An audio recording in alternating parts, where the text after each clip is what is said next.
Ibu bapak, saudara-saudariku yang dikasihi oleh Tuhan, Shalom. Selamat berjumpa kembali dalam Renungan Harian Katolik Paroki Tomang, Jakarta. Hari ini hari Sabtu, tanggal 24 Agustus tahun 2024. Tema renungan kita hari ini adalah kecerdasan yang rendah hati. Ibu bapak, saudara-saudariku yang dikasihi oleh Tuhan, kalau kita suka menonton YouTube, maka akhir-akhir ini kita bisa menonton tayangan-tayangan tentang orang-orang yang sangat membenci iman Kristiani. Jadi mereka dalam tayangan-tayangan mereka itu bersikap sok logis gitu bersikap sok rasional. Mereka banyak mempertanyakan iman Kristiani. Mengapa dalam iman Kristiani Tuhan itu bisa menjelma menjadi manusia. Tuhan itu kan Allah yang maha tinggi. Mengapa kok berubah wujud menjadi manusia? Dan itu tentu adalah sesuatu yang hina.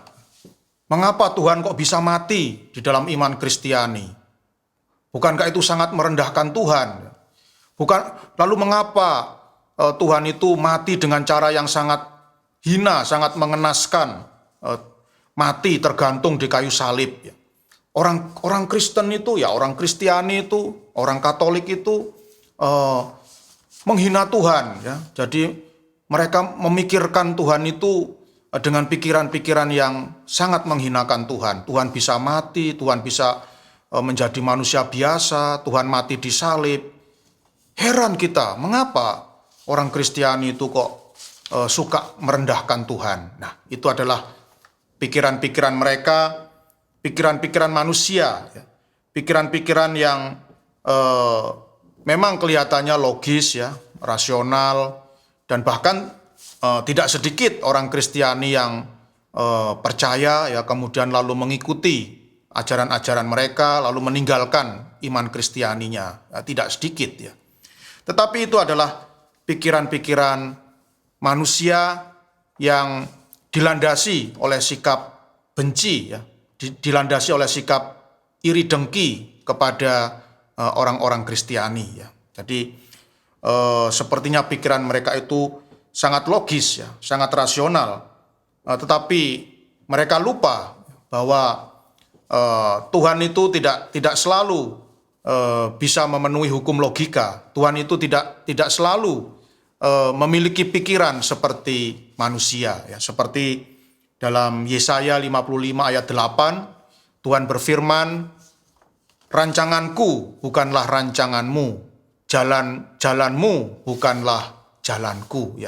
Banyak orang memaksakan Tuhan itu harus sesuai dengan logikaku.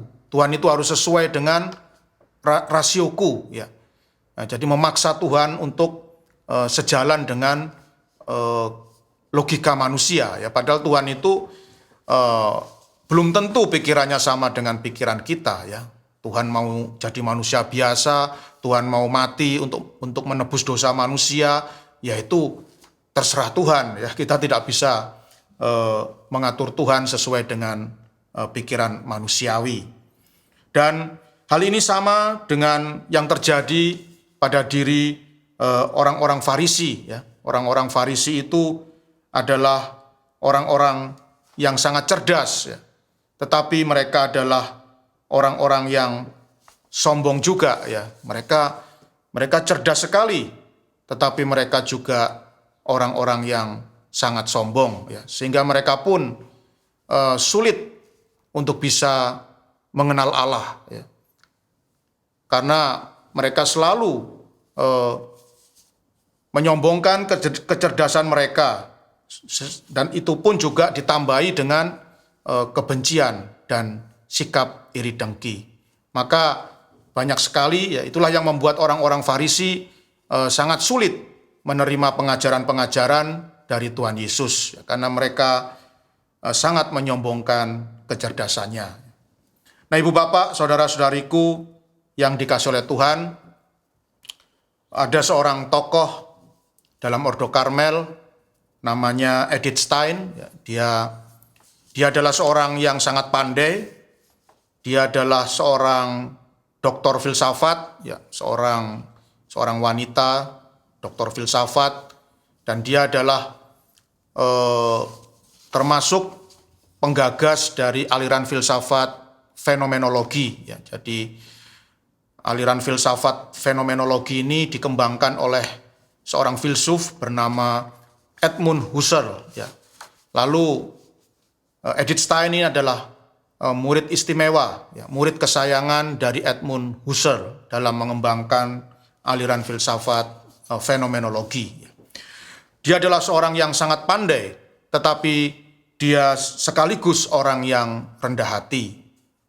Orang yang mempunyai mata batin yang jernih, ya, mempunyai mata batin yang baik. Sehingga akhirnya dia pun boleh mengenal Allah yang ada di dalam diri Yesus Kristus. Ya. Jadi Edith Stein ini dia adalah seorang Yahudi, ya, yang hidup hidup di abad ke-19. Ya. Jadi dia mengalami yang namanya Perang Dunia Pertama dan Perang Dunia Kedua. Ketika dia masih mahasiswa, pada waktu itu pecah Perang Dunia Pertama, dan Edith Stein ini menjadi seorang sukarelawan untuk merawat orang-orang yang terkena bom, ya, terkena senjata-senjata akibat Perang Dunia Pertama. Dan dalam aktivitasnya merawat orang-orang yang terluka ini, dia sungguh bisa melihat hal-hal yang sungguh sangat mengesankan bagi dia. Ketika dia melihat orang-orang yang tidak beriman, ya, orang-orang yang tidak menghayati hidup rohani dengan baik, dia melihat orang-orang ini yang terkena bom, yang terkena senjata-senjata itu hidupnya seperti sudah kehilangan semangat, ya, sudah putus asa, kehilangan harapan. Tetapi ketika dia melihat orang-orang Katolik, ya, yang juga sama-sama menderita karena Perang Dunia Pertama, ia bisa melihat bahwa di dalam diri orang-orang Katolik itu, meskipun mereka mengalami penderitaan yang begitu hebat, tetapi masih ada pengharapan, masih ada sukacita, ya, masih ada semangat untuk menjalani kehidupan. Dan itu membuat Edith Stein ini merasa sangat heran, ya, mengapa orang-orang Katolik itu, ya, di Jerman yang ketika itu terjadi Perang Dunia Pertama, meskipun mereka terluka parah, tetapi tetap memiliki semangat untuk terus melanjutkan kehidupan, ya, meskipun dengan badan yang sudah cacat, ya, dan dengan raut wajah yang rusak, ya, fisik tubuh yang sudah tidak sempurna lagi, mereka tetap bersemangat untuk menjalani kehidupan, ya. Dan akhirnya setelah banyak membaca buku, setelah banyak bergaul dengan orang-orang Katolik, Edith Stein menjadi sangat yakin bahwa pengharapan yang kuat yang ada di dalam diri orang-orang Katolik itu bersumber dari salib Kristus. Ya. Maka seringkali dia bertanya kepada orang-orang, khususnya tentara-tentara yang menjadi cacat, ya, karena terkena bom atau granat. Tentara-tentara Katolik ini mengatakan, kalau Yesus saja, Tuhan yang kami sembah, mau menderita begitu hebat di kayu salib, masakan kami yang hambanya tidak mau menderita sedikit pun. Bagi kami, penderitaan yang kami alami ini tidak ada apa-apanya, tidak pernah ada apa-apanya dibandingkan dengan penderitaan Kristus yang mati di kayu salib.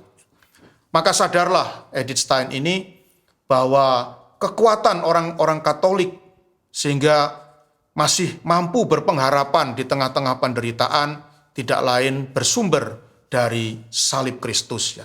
Maka kemudian dikisahkan Edith Stein ini akhirnya dia convert, ya, dia akhirnya dari agama Yahudi pindah ke agama Katolik, Dan bahkan kemudian dia menjadi seorang suster, ya, menjadi seorang biarawati, dan kemudian juga akhirnya dia masuk menjadi seorang biarawati dan mengambil nama Suster Teresa Benedikta dari salib, ya. Karena memang salib itu menjadi misteri yang sungguh sangat dia kagumi, ya. Dari saliblah muncul segala pengharapan, ya. Dan akhirnya Suster Teresa Benedikta dari salib ini akhirnya dia dimasukkan kamp konsentrasi oleh tentara Jerman, dan kemudian dia pun dimasukkan ke dalam kamar gas dan akhirnya meninggal sebagai martir, dan gereja menganugerahinya gelar Santa Teresa Benedikta dari salib. Nah, Ibu Bapak, saudara-saudariku yang dikasih oleh Tuhan, orang atau pribadi yang mirip dengan Edith Stein ini bisa kita temukan dalam Injil Yohanes bab 1 ayat 45 sampai 51 yang dibacakan dalam perayaan Ekaristi hari ini. Tokoh yang mirip dengan Santa Edith Stein ini atau Santa Teresa Benedikta dari salib ini adalah Rasul Bartolomeus, ya, atau Santo Bartolomeus. Ketika Santo Bartolomeus ini diajak oleh Santo Filipus untuk menemui Tuhan Yesus Kristus, dia merasa sangat keheranan, ya, karena Filipus mengatakan bahwa Sang Mesias, Sang Juru Selamat telah tiba. Dia seorang pribadi yang dilahirkan di Galilea, tepatnya di kota Nazaret, ya. Ini membuat Bartolomeus menjadi sangat heran, ya. Bagaimana mungkin seorang juru selamat, seorang Mesias itu berasal dari Nazaret, ya. Jadi kata-kata Santo Bartolomeus, ya, mungkinkah sesuatu yang baik datang dari Nazaret? Ini bukan kata-kata penghinaan, ya, bukan kata-kata melecehkan, ya. Mungkinkah sesuatu yang baik datang dari Nazaret? Ini adalah kata-kata yang spontan dikatakan oleh Bartolomeus, karena memang nama Nazaret itu tidak ada di dalam seluruh perjanjian lama, ya. Jadi bagaimana mungkin Mesias itu berasal dari Nazaret? Nama Nazaret ini tidak ada di dalam kitab suci, di dalam perjanjian lama. Dan itu Bartolomeus sangat tahu, ya. Maka dia pun menjadi heran mengapa Mesias kok bisa berasal dari Nazaret, ya. Karena Bartolomeus ini adalah seorang cendekiawan. Dia adalah seorang ahli kitab suci, ya. Maka kata-katanya itu adalah kata-kata seorang pakar, seorang cendekiawan. Mungkinkah sesuatu yang baik datang dari Nazaret? Tetapi Bartolomeus ini dia seorang cendekiawan yang rendah hati, ya. Dia tidak hanya mengandalkan otaknya, dia tidak hanya mengandalkan logika dan rasionya, dia juga mengandalkan mata batinnya, ya. Jadi meskipun logikanya mengatakan bahwa Mesias tidak mungkin datang dari Nazaret, tetapi mata batinnya mampu melihat bahwa di dalam diri Yesus itu ada sesuatu yang luar biasa. Yesus bukanlah pribadi yang biasa-biasa saja, ya. Dan dari situ akhirnya Bartolomeus boleh mengenal Yesus sebagai Allah yang menjelma menjadi manusia berkat kerendahan hatinya. Dan Bartolomeus ini adalah orang yang sungguh luar biasa. Dengan mata batinnya dia tahu bahwa di dalam diri Yesus ada Allah yang bersemayam. Yesus bukanlah manusia yang biasa-biasa saja. Sebenarnya Ibu Bapak, saudara-saudariku yang dikasihi oleh Tuhan, kita semua juga mempunyai mata batin, ya, yang bisa mengetahui, ya, orang ini orang yang baik, orang ini orang yang jahat, orang ini orang yang biasa-biasa saja, atau orang ini orang yang luar biasa, ya. Pasti semua kita, ya Bapak Ibu, saudara-saudari, pasti punya kemampuan itu ya, punya mata batin ini ya. Jadi ketika kita melihat seseorang, kita langsung bisa merasakan ya, kita bisa punya perasaan orang ini orang baik, orang ini orang nggak baik, orang ini orang biasa-biasa saja, orang ini orang yang luar biasa ya, itu pasti kita punya ya. Hanya saja seringkali mata batin kita ini tertutup oleh logika, oleh rasio, oleh akal budi kita, sehingga tidak aktif ya, dan kita pun akhirnya menjadi sulit untuk bisa mengenal kehadiran Allah di dalam diri orang lain, juga mengenal dan memahami Allah itu sendiri sebagai pribadi yang harus kita imani. Maka semoga ibu bapak, saudara-saudariku yang dikasihi oleh Tuhan, mari hari ini ya, kebetulan kita merayakan pesta Santo Bartolomeus.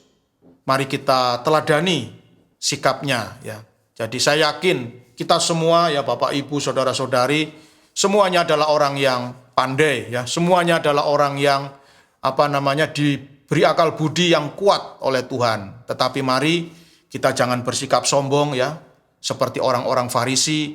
Mari kita hindari sikap menyombongkan akal budi, dan mari kita membuka mata batin kita masing-masing, sehingga meskipun kita memiliki akal budi yang kuat yang diberikan oleh Tuhan, kita masih boleh juga punya mata batin yang mampu mengenal kehadiran Allah, baik itu di dalam setiap peristiwa maupun di dalam diri orang-orang yang kita jumpai di dalam kehidupan ini. Tuhan memberkati.